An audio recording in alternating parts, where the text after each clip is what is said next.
itu tidak Bapak Abraham, tetapi jika ada seorang yang datang di antara orang mati kepada mereka, mereka akan bertobat. Kata Abraham padanya, jika mereka tidak mendengarkan kesaksian Musa dan para nabi, mereka tidak juga akan mau diyakinkan sekalipun oleh seorang yang bangkit dari antara orang mati.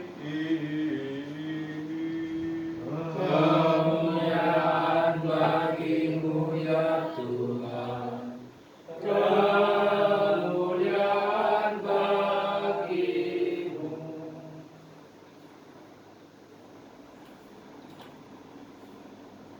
Silakan duduk Bapak Ibu yang terkasih dalam nama Tuhan kita Yesus Kristus. Hari ini saya mengajukan untuk diminta oleh Romo Yohanes karena Romo Yohanes sedang kurang enak badannya kurang fit. Mungkin juga beberapa saudara di antara kita yang juga tidak hadir pada hari ini juga mengalami keterbatasan di dalam tubuh. Mari kita berdoa kiranya Allah yang adalah tabib segala tabib memberikan kesehatan, memberikan kesembuhan bagi saudara-saudara kita sehingga minggu depan biarlah mereka dapat berkumpul bersama-sama dengan kita di tempat ini. Baik, Bapak Ibu yang terkasih di dalam nama Tuhan Yesus Kristus, pada hari ini dan kita sudah mendengar dari pemberitaan firman Allah pada pagi hari ini tentang Tuhan Yesus mengisahkan tentang Lazarus dan orang kaya. Mungkin kisah ini sudah sering kita dengar setiap tahun. Mungkin bahkan ada yang sudah, oh ini lagi bacaan. Kita melihat bahwa apa yang Allah berikan, apa yang Kristus ajarkan kepada kita, sekalipun itu diulang, dan diulang, kuasa itu tidak pernah habis dalam hidup kita. Apa yang Kristus ajarkan itu berlaku untuk seterusnya dan tidak ada yang namanya kadaluarsa. Jadi kita harus memperbaiki pola pikir kita ketika kita mendengarkan pembacaan Alkitab. Jangan pernah kita menganggap rendah atau menganggap ini kan bacaan yang sudah sering kita dengar. Karena apa? Rasul Paulus mengatakan iman itu timbul dari pendengaran. Pendengaran akan perkataan Kristus. Nah, kalau nggak pernah mendengarkan perkataan Kristus, iman mana yang mau dibangun di dalam kehidupan kita? Baik, di dalam bacaan kita diberikan suatu kisah dan di situ ada dua orang kaya dan Lazarus. Kalau Lazarus yang miskin kita udah familiar ya, tetapi di sini saya akan mengajak Bapak Ibu Saudara melihat tentang pribadi si orang kaya ini. Seringkali kita hanya melihat, mungkin kita sering belajar Alkitab melihat pada satu sisi yang lain, tetapi kita perlu juga melihat di dalam sisi yang tidak pernah kita bahas. Di sini kita akan belajar dari orang kaya. Orang kaya kok dipelajari toh Mas? Bukannya orang kaya ini yang buruk sekali sifatnya bagaimana? Sekalipun orang kaya ini dikatakan sifatnya buruk, tetapi ada hal yang dapat kita pelajari dari dia. Supaya apa? Supaya dosa yang sama tidak kita ulangi. Karena apa? Firman Allah itu di dalam surat Timotius dikatakan, firman Allah itu untuk mengajar, menyatakan kesalahan, memperbaiki kelakuan, mendidik orang dalam kebenaran. Jadi kita melihat di dalam Alkitab, apa yang baik itu kita tiru, kita teladani, kita lakukan. Tetapi apa yang tidak baik itu kita jadikan suatu peringatan di dalam kehidupan kita supaya kita tidak mengulangi kesalahan yang sama. Baik, orang kaya ini dikisahkan kaya, berpakaian jubah ungu dan kain halus dan setiap hari bersukaria dalam kemewahan. Orang kaya ini dideskripsikan di dalam Injil Lukas sebagai orang yang berjubah ungu, kain halus, setiap hari bersukaria dalam kemewahan. Kalau kita melihat di dalam tulisan Bapak Gereja Epifanius dari Salamis, dan ketika saya melihat tulisan dari Flavius Josephus, ada kelompok di dalam agama Yahudi yang memiliki ciri khas tersebut, yang mana adalah berjubah ungu dan kain halus. Kelompok ini ada dua. Yang pertama adalah ahli Taurat, yang kedua adalah orang Farisi. Jadi jubah ungu dan kain halus di dalam Injil Lukas ini adalah menunjuk kepada dua kelompok itu, ahli Taurat dan orang Farisi, berjubah ungu. Kalau kita lihat di dalam budaya masyarakat pada waktu itu, jubah ungu adalah jubah yang tidak umum dipakai oleh masyarakat kebanyakan. Karena untuk membuat kain ungu dibutuhkan sekitar 3.000 sampai 6.000 kerang yang dipres, diambil sarinya sehingga didapatkan sari warna ungu itu. Dan itu harganya sangat mahal. Makanya tidak mungkin orang rakyat jelata itu punya jubah ungu dan kain halus. Kain halus ini biasanya menunjuk kepada sutra. Dan rakyat jelata tidak mungkin pakai kain sutra. Karena kain sutra adalah kain yang mahal. Jadi memang jelas bahwa orang-orang ini, orang yang digolongkan berjubah ungu dan kain halus ini adalah orang yang kaya. Dan orang yang kaya di dalam masyarakat Yahudi ada dua kelompok, ahli Taurat, orang Farisi. Mereka adalah orang yang kaya. Makanya itu kalau kita lihat di dalam bacaan Injil yang lain, ketika Tuhan Yesus membuat cerita orang miskin, ahli Taurat dan seorang pemungut cukai, bagaimana kita lihat bagaimana pemungut cukai itu merendahkan diri di hadapan Allah, sementara ahli Taurat itu atau orang Farisi itu mengatakan, aku begini, aku begini, aku begini, aku begini. Memang dia kaya, makanya dia bisa memberikan 1/10 dari segala yang dia miliki, dan karena memang dia mampu untuk memberikan itu. Makanya ada suatu kebanggaan yang muncul di dalam dirinya. Tetapi di sini kita melihat kisah yang lain dari ahli Taurat atau orang Farisi yang berjubah ungu. Yang pertama adalah dia bersukaria dalam kemewahan. Ini sesuatu yang perlu dipertanyakan. Bagaimana seorang yang dikatakan sebagai pengajar orang Yahudi, seorang rabi Yahudi, golongan Farisi dan ahli-ahli Taurat, yang memang pembelajarannya adalah belajar Taurat, hidup bersukaria dalam kemewahan. Bagaimana seorang yang seharusnya mengajarkan Taurat, mengajarkan kebenaran Allah, mengajarkan firman Allah, mengajarkan hukum Musa, bisa bersukaria dalam kemewahan? Ini suatu pertanyaan yang perlu kita pikirkan. Tidak hanya ditujukan, orang ahli Taurat begitu, orang Farisi begitu. Jangan hanya kita melemparkan kepada mereka, tetapi perlu kita lempar juga bagi diri kita sendiri. Apakah kita sebagai hamba Allah, apakah kita sebagai umat Kristen Ortodok yang diajar di dalam firman Allah, yang diajar di dalam pengajaran Rasul, hidup di dalam bersukaria dalam kemewahan, sementara melihat seorang pengemis bernama Lazarus yang badannya penuh dengan borok. Nah, keadaan manusia yang penuh dengan borok segala macam ini seringkali dianggap sebagai orang-orang yang terkutuk, sebagai orang yang dianggap sebagai sampah masyarakat di dalam agama Yahudi. Bagaimana seorang pengajar Taurat ketika melihat seorang yang seharusnya orang yang dia ajar hukum Taurat itu, bukannya dia memberikan suatu contoh yang baik, tetapi malah tidak dilakukan apa-apa.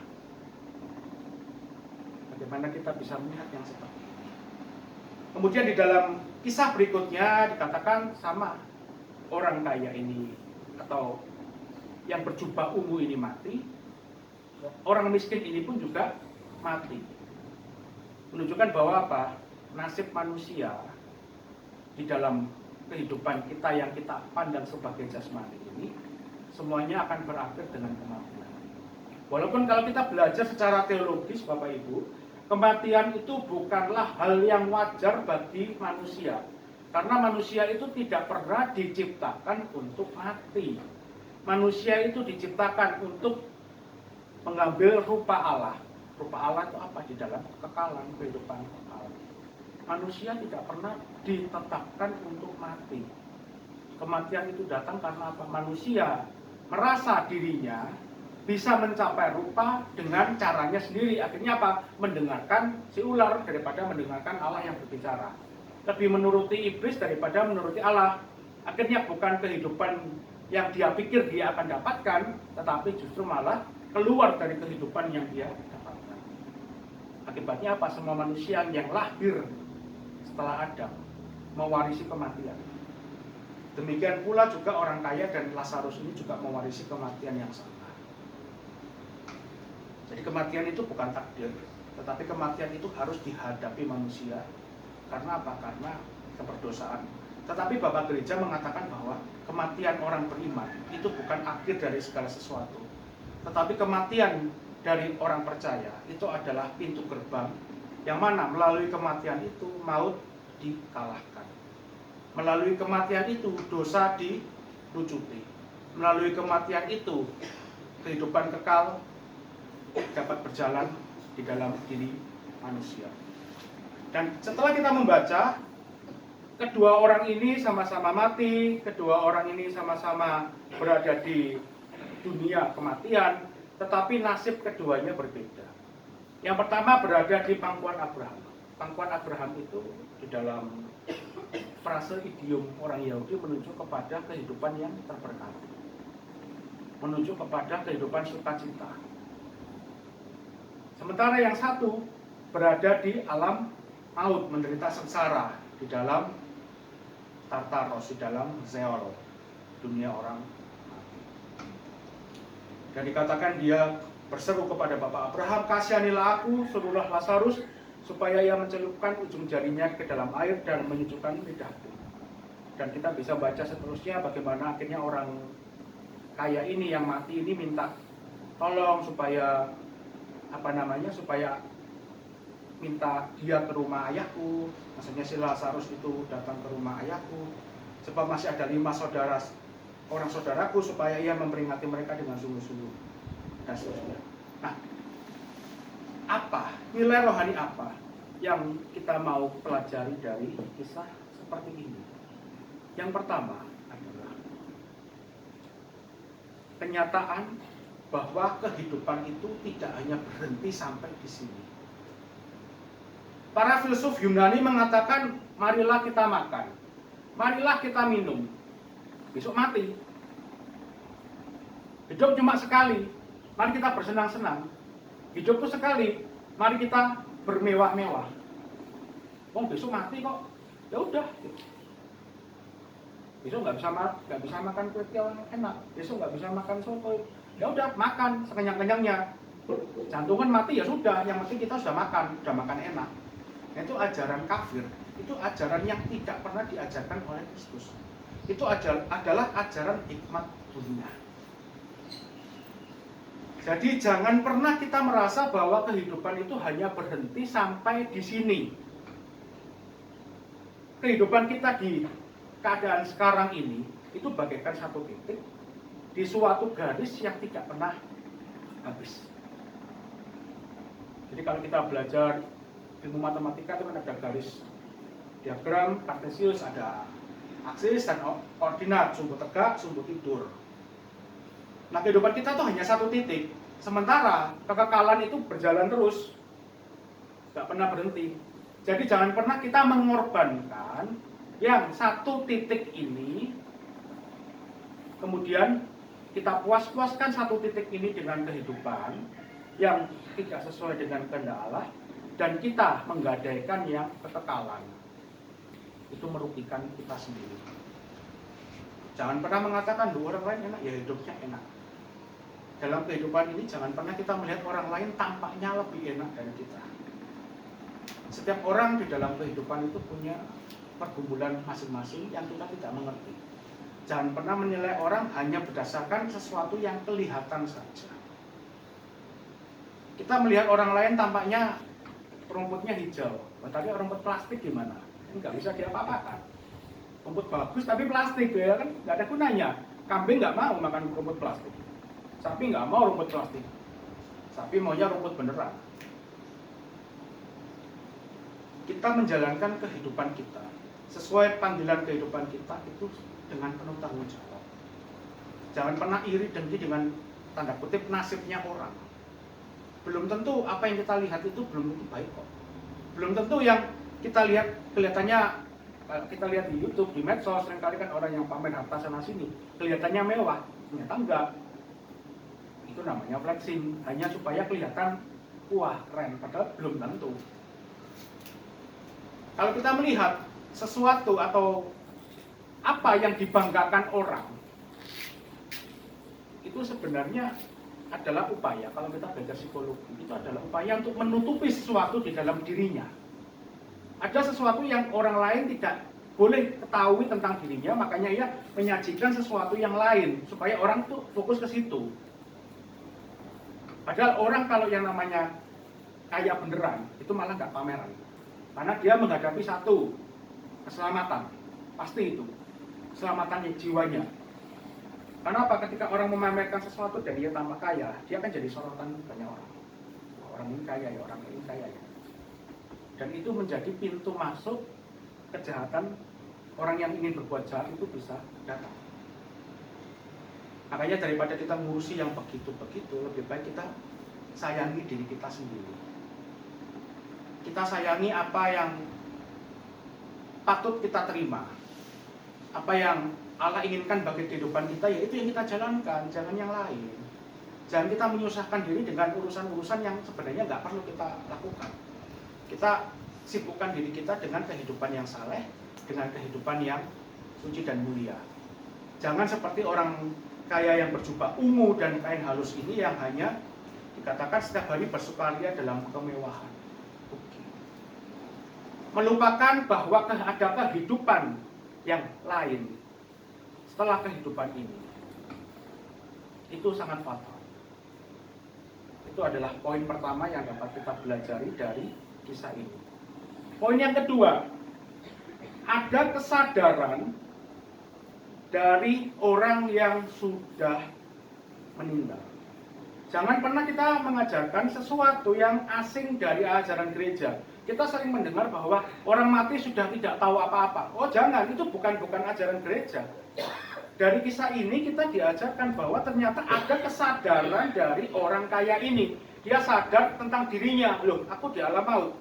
Loh, aku kehausan. Makan minta tolong, Bapak Abraham kasihanilah aku. Suruhlah Lazarus supaya ia mencelupkan ujung jarinya ke dalam air dan menyejukkan lidahku, sebab aku sangat kesakitan dalam nyala api ini. Ini belum keadaan setelah kebangkitan. Ini masih dalam keadaan roh. Dalam keadaan intermediate, keadaan antara. Tapi dia merasakan kesakitan penderitaan. Jadi orang mati itu menyadari apa yang ada di dalam dirinya, dia menyadari apa yang ada di sekitarnya. Dia menyadari keberadaannya, loh kok di alam maut. Dan dia mengalami kesakitan. Jangan pernah mengatakan bahwa orang mati tidak tahu apa-apa. Justru orang mati matanya jauh lebih terbuka dari kita. Dia tanpa mata jasmani bisa melihat isi dunia, bahkan tidak hanya isi dunia, dunia orang mati pun dia bisa melihat. Dia bisa melihat bagaimana Lazarus itu bersama Bapak Abraham melihat ke atas. Orang yang sudah meninggal, mata rohaninya terbuka lebar. Sementara kita yang di dalam dunia, matanya terkunci. Mata kita terbatas. Orang sudah meninggal, matanya terbuka. Dan itu perlu kita sadari. Supaya apa? Supaya kita menjaga diri kita dari segala hal-hal yang jahat. Kemudian hal yang ketiga yang dapat kita lihat dari kisah ini adalah kesadaran dari orang berdosa ini, orang yang kaya yang berjubah ungu dan kain halus ini, bahwa di rumahnya ada 5 orang saudara dan minta supaya mereka diperingatkan jangan sampai masuk ke dalam tempat penderitaan ini. Jadi orang yang berbuat dosa ketika mereka meninggal dan mereka berada di dunia kematian, di situ baru mereka teriak-teriak, mereka menyadari keberadaannya dan baru mereka sadar, minta tolong supaya saudaranya jangan sampai sama seperti dia. Tapi tidak diizinkan. Mengapa? Karena di situ dikatakan Abraham, ada pada mereka kesaksian Musa dan para nabi. Nah ini menarik. Ada pada mereka kesaksian Musa dan para nabi. Nah ada pada mereka itu bukan hanya sekedar mereka pernah mendengar kesaksian Musa, tetapi Musa dan para nabi itu adalah bagian dari kehidupan mereka. Makanya kenapa Tadi saya mengatakan orang kaya yang berjubah ungu dan kain halus ini, yang bersukaria dalam kemewahan ini, masuk di dalam dua golongan. Kalau nggak ahli Taurat, orang Farisi. Ahli Taurat dan orang Farisi setiap hari berjibaku dengan yang namanya kesaksian Musa dan para nabi. Menuju kepada apa? Kitab hukum, kitab Taurat, dan kitab para nabi. Perjanjian lama pada masa itu. Mereka yang seharusnya belajar tentang firman Allah, belajar tentang hukum Musa, belajar tentang para nabi, malah hidup dalam kemewahan. Setelah mati baru sadar. Terlambat. Mau disesali, itu seterusnya. Tapi ini keadaan, sekali lagi, belum ada hari kebangkitan. Ketika hari kebangkitan, maka tubuh itu akan dipersatukan kembali dengan jiwanya. Dan kengerian itu, penderitaan itu semakin lengkap. Kalau sekarang mereka mengalami penderitaannya adalah penderitaan jiwa, tetapi setelah hari kebangkitan, penderitaannya adalah penderitaan lengkap, baik tubuh maupun jiwa. Dan penderitaan seperti apa kita tidak pernah tahu membayangkannya.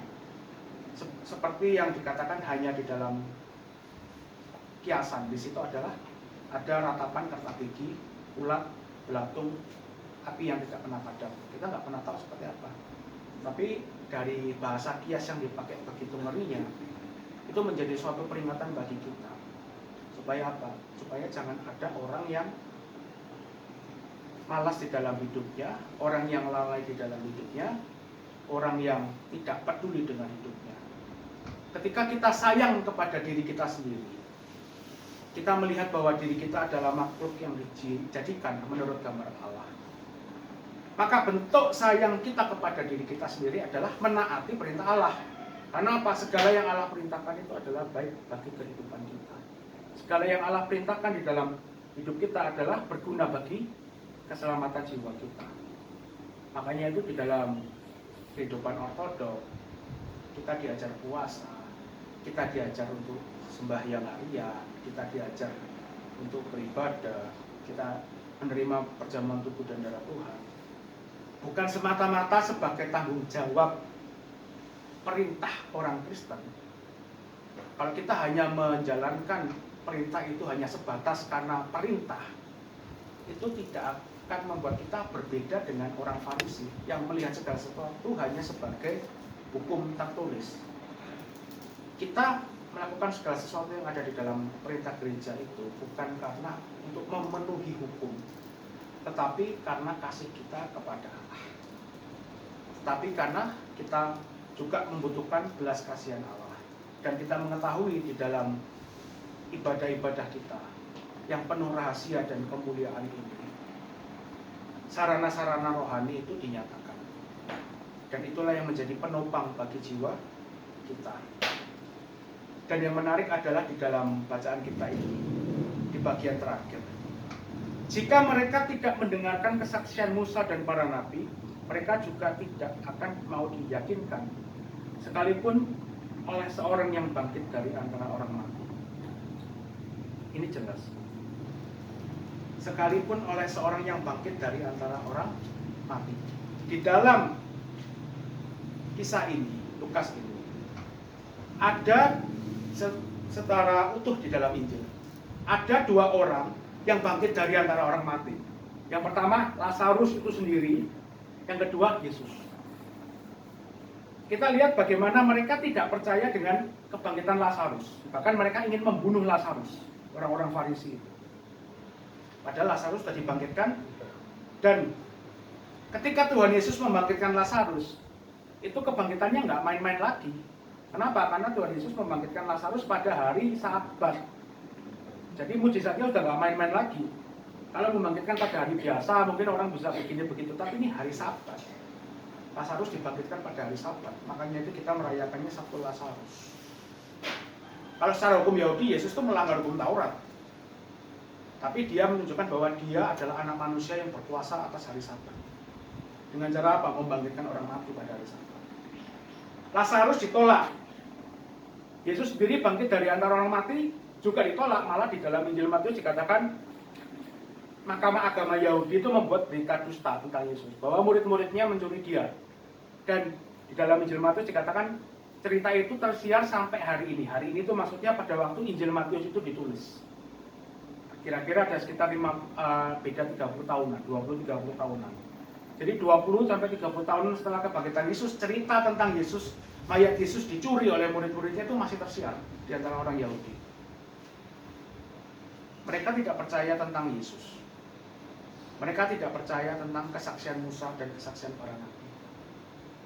Mereka belajar hukum Taurat. Mereka belajar para nabi hanya untuk memuaskan diri mereka sendiri, hanya untuk mencari keuntungan. Dan itulah yang dilakukan oleh orang-orang Farisi, ahli-ahli Taurat, yang mana adalah mereka ini adalah orang-orang yang berjubah ungu dan kain halus. Makanya dalam kisah ini tidak disebutkan namanya, karena orang yang tidak layak di hadapan Allah tidak diperlukan nama. Hanya mereka yang hidup layak di hadapan Allah, mereka lah yang dikenal oleh Allah. Dan itulah mereka dipanggil dengan namanya. Makanya di dalam kerajaan kekal, kalau kita baca di dalam kitab Wahyu, akan diberikan nama baru. Nah, nama baru ini di dalam gereja dibayang samarkan melalui nama baptis. Mengapa kita diberikan nama baptis? Adalah sebagai gambaran, sebagai pengingat bahwa kita ini adalah makhluk ciptaan yang baru. Dan di dalam kerajaan surga yang kekal, kita akan diberikan nama baru, yang mana kita tidak tahu nama apa yang akan diberikan kepada kita. Tetapi apa yang diberikan itu adalah menunjukkan bahwa kita ini adalah umat pilihan. Jangan seperti orang kaya yang tidak dikenal, sekalipun mereka ini adalah ahli Taurat dan orang-orang Farisi. Tapi ternyata mereka tidak dikenal oleh Allah. Dan seperti yang dikatakan dalam Matius 7, aku tidak mengenal kamu, hai engkau pembuat kejahatan. Tetapi biarlah kehidupan kita seperti Lazarus, sekalipun di dalam dunia ini mengalami berbagai macam lika-liku, kita dikenal oleh Allah sebagai orang yang dapat berdiri tegak di hadapan takhta pengadilan Kristus yang menakutkan. Kiranya penyampaian pada hari ini dapat memberkati bagi kita semua, kemudian bagi Allah, Sang Bapa, Sang Putra, Sang Kudus.